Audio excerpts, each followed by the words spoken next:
പ്രധാനമന്ത്രി സ്വാതന്ത്ര്യ ദിനത്തിൽ ദേശീയ പതാക ഉയർത്തുന്ന റെഡ് ഫോർട്ടിനടുത്തുണ്ടായിട്ടുള്ള ഈ സ്ഫോടനം യഥാർത്ഥത്തിൽ വലിയ സുരക്ഷാ ആശങ്ക ഉയർത്തുന്ന കാര്യമാണ്. സുരക്ഷാ സേനയെ സംബന്ധിച്ച് ഇത് ഏറ്റവും അധികം തിരക്കുള്ളൊരു സ്ഥലമാണ്. രാജ്യത്തെ ഏറ്റവും വലിയ മാർക്കറ്റായ ചാന്ദിനി ചൗക്കിന് തൊട്ടടുത്ത് വിദേശ വിനോദസഞ്ചാരികൾ ഏറ്റവും കൂടുതൽ എത്തുന്ന, ഏറ്റവും അധികം ജനത്തിരക്കുള്ള, ജനബാഹുല്യമുള്ള ഒരു പ്രദേശത്താണ് ഈ പൊട്ടിത്തെറി ഉണ്ടായിരിക്കുന്നത്.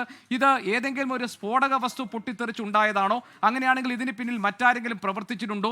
ഏതെങ്കിലും ഒരു ഭീകര സംഘടനയുടെ കൈ ഈ കാര്യത്തിൽ സംശയിക്കേണ്ടതുണ്ടോ? തുടങ്ങി നിരവധി ചോദ്യങ്ങൾക്ക് ഇനിയും ഉത്തരം കിട്ടേണ്ടതുണ്ട്. അതിനാണ് ദേശീയ അന്വേഷണ ഏജൻസികളുടെ സജീവമായ പരിശോധനകളും അന്വേഷണവും ഇപ്പോൾ നടക്കുന്നത്. ഇതിന്റെ ഭാഗമായി രാജ്യത്തുടനീളം ജാഗ്രതാ നിർദ്ദേശം പുറപ്പെടുവിച്ചിട്ടുണ്ട്. കേരളത്തിലും ഇതിന്റെ ഭാഗമായി റെയിൽവേ സ്റ്റേഷൻ അടക്കമുള്ള വളരെ സെൻസിറ്റീവായ മറ്റ് മേഖലകളിലൊക്കെ പരിശോധനകൾ ഇപ്പോൾ നടന്നുകൊണ്ടിരിക്കുകയാണ്. രാജ്യ തലസ്ഥാനത്തുണ്ടായിരിക്കുന്ന ഈ പൊട്ടിത്തെറിയുടെ യഥാർത്ഥ കാരണം സംബന്ധിച്ച വിവരങ്ങൾ ഔദ്യോഗികമായി ഒന്നും തന്നെ പുറത്തു വന്നിട്ടില്ല. എത്ര പേർ മരിച്ചു എന്നത് സംബന്ധിച്ചിട്ട് പോലും കൃത്യമായ ഒരു കണക്ക് ഇതുവരെ വന്നിട്ടില്ല. നമുക്ക് തന്നെ ലഭിക്കുന്ന വിവരങ്ങൾ അനുസരിച്ച് ഇതുവരെ 13 പേർ മരിച്ചതായിട്ടുള്ള കണക്കാണ് നമ്മുടെ മുന്നിലുള്ളത്. 26 പേർക്ക് പരിക്ക് പറ്റിയിട്ടുണ്ട്. അതിൽ ഏതാനും പേരുടെ നില അതീവ ഗുരുതരമായി തുടരുന്നു എന്നതാണ് നമുക്ക് കിട്ടിയിരിക്കുന്ന വിവരം. LNJP ആശുപത്രിയിൽ പ്രവേശിപ്പിക്കപ്പെട്ട ഇവരെ കാണാൻ അമിത്ഷാ കേന്ദ്ര ആഭ്യന്തരമന്ത്രി എത്തും എന്ന് അദ്ദേഹം പറഞ്ഞിരുന്നു. അതിനുശേഷം ഇപ്പോൾ അദ്ദേഹം ഈ അന്വേഷണ ഏജൻസിയിലെ ഉദ്യോഗസ്ഥരുമായി അദ്ദേഹം സംസാരിക്കുകയാണ്. എന്താണ് യഥാർത്ഥത്തിൽ സംഭവിച്ചതെന്ന കാര്യങ്ങളൊക്കെ പരിശോധിച്ചു വരികയാണ്. നേരത്തെ ബൽറാം സൂചിപ്പിച്ചതുപോലെ തന്നെ റെഡ് ഫോർട്ടിനടുത്താണ് ഈ സ്ഫോടനം ഉണ്ടായിരിക്കുന്നത്, ഈ പൊട്ടിത്തെറി ഉണ്ടായിരിക്കുന്നത്.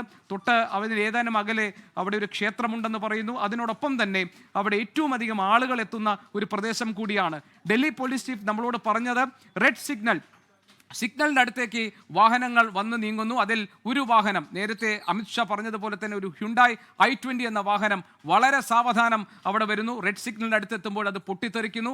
അതിനോട് ചേർന്ന് നിന്നിരുന്ന മറ്റു വാഹനങ്ങളിലേക്ക് തീ പടരുന്നു. അവിടെ ഉണ്ടായിരുന്ന ഓട്ടോറിക്ഷകളിലേക്ക് തീ പടരുന്നു. അങ്ങനെയാണ് ഇപ്പോൾ നമ്മുടെ മുന്നിലുള്ള കണക്ക് 13 പേരുടെ മരണം സംഭവിച്ചിരിക്കുന്നത്.